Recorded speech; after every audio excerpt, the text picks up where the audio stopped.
Well, here's some really practical tips for you today, how to ace a phone interview. I'm going to repeat some things I tell my students. Make sure you're prepared for the interview. You know what time the call is going to come in.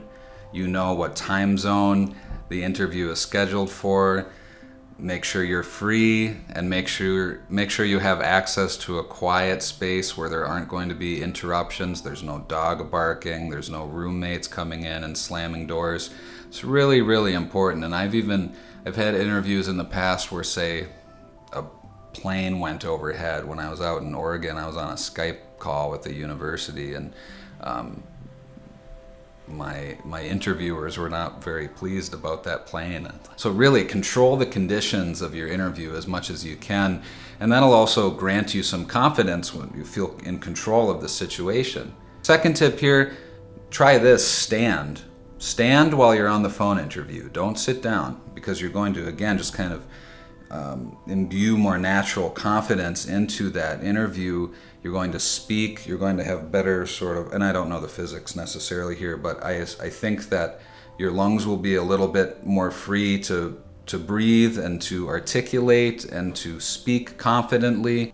Test out your reception beforehand. Make sure you're in an area where you're going to get a good signal if you're using a smartphone. Make sure your phone is charged. Hey, that's important. I know this is simple stuff, but you need to do this. Make sure you've researched the company, and even do this, you can print out some notes, have a copy of your resume in front of you, and have a copy of the job description in front of you. Now, that won't work for everybody, because you might be tempted to just read through your resume and you're going to bore your interviewer to death because they've already read your resume, and that's why they're calling you. They're trying to figure out something more about you that isn't just on the page, you know? They're trying to figure out something more substantial about you. So here's another thing. Kind of go practice your answers. This is true for in-person interviews as well as it is for phone interviews.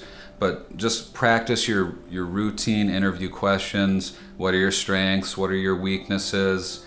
Tell us about a time that you faced a challenge at work. Tell us about a time that you didn't get along with a coworker. Tell us about a project where you really excelled. Tell us about a project where you struggled. Make sure you just have some stories to tell. Have some stories from your work history that you can tell in the interview that speak well to who you are and how you overcame challenges. Make sure you know what your strengths are and have a strong understanding of where you have excelled and what you have done well in the past. And have those answers kind of prepared and ready to roll off your tongue so it seems natural.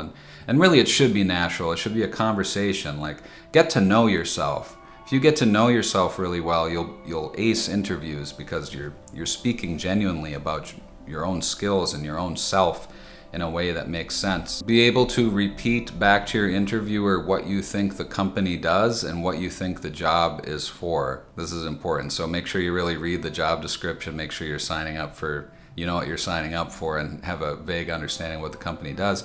Big tip here, have 2 or 3 questions ready. Almost every interview, in person or on the phone, they're going to ask, do you have any questions for us? Yeah, have something prepared. It doesn't matter if you're really genuinely interested or not, but have something prepared. What is the work atmosphere like? What would a typical day look like in this role? Save the salary discussions for later unless your interviewer brings it up first. Ask some questions really to try to gauge if you would even be a good fit there. That's a good thing for you to do, is like, well, is it a suit and tie kind of place? Is it more, right? Is it a little bit more laid back? Do they have a pool table with a dog running around? There's a ton of variation in the work atmosphere of companies out there. So you want to know what you're getting into, what kind of flexibility. Well, make sure you have a confident opening statement too about yourself. You succinctly have maybe 30 seconds to 45 seconds about who you are, what you're doing now. Practice your phone courtesies. It's thank you for taking the time to call me today. How are you? How's the weather over in? Show that you did a little research. You know where their headquarters are or where they're calling from. Have a little bit of fun with it too. So what's often different about a phone interview from an in-person interview is you're often going to be talking to an HR representative first, who's doing some of the kind of pre-screening. And a lot of the time they're just going to be rattling through a list of questions. So you want to make sure that your answers have some kind of a quantitative elements to them that they can take a note of and jot down. So whether you're talking about, success at work, you sold 110% from this quarter from last quarter, or you improved the speed of a project by 17%, or you learned X and Y new type of software which saved your company Z amount of dollars.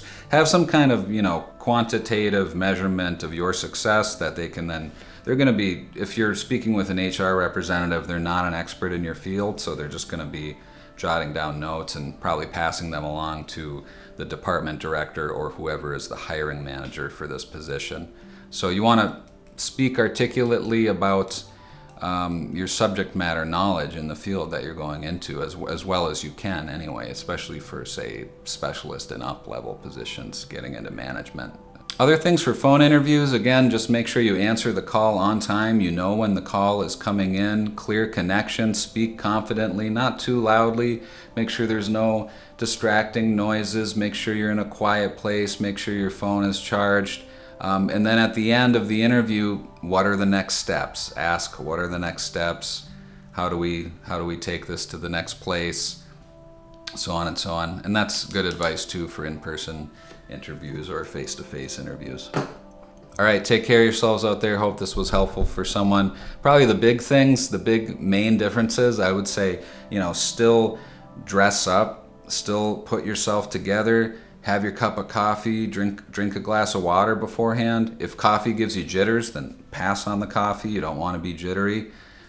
Breathe, prepare, just like you would a face-to-face interview. Take it seriously. Stand up while you're speaking on the phone. Use measured, regular tone of voice that has confidence. You don't want to speak too quickly, or you don't want to speak too slowly either. It's okay to pause. If you're going to pause, try not to fill that space with an or an ah. I'll be posting more videos about how to ace interviews, but this is just some nice quick tips for getting past that phone interview stage. And in the hiring process, usually this is how it goes. You submit an online application, say, you get a phone call to schedule a phone interview, or an email to schedule a phone interview. You have that phone interview. If the phone interview goes well, then you're one of a few candidates who are going to be brought in for a face-to-face interview, and that's going to require more preparation and more time. And the scope and scale there is a little different, but nonetheless, it's like a long process. You're jumping through these hoops to get that job, to get that big kid job, to get the salary or the wage that's going to support you and your family. So it's worth every second that you put into it. I can't stress that enough. Every minute, every hour you spend on your resumes, your cover letters, your job preparation, your research, your self-development, it pays back. It really does. Good luck out there. Thanks, everybody.